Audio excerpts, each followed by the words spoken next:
Hi, I'm Shay with Mayvenn, and today I'm going to be walking you through the best ways to take pictures of your work.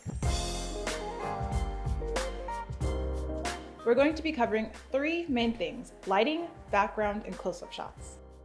Using natural lighting is best, but even if you're not near a window, make sure that your client's hair can be seen clearly. Photos that are too dark or blurry or have a glare don't showcase your best work. Another great thing to keep in mind is the background. You want the focus to be on your beautiful work, not the clutter in the room or on your station. Using a plain neutral colored wall or super clean station as a background are the best ways to photograph the finished look.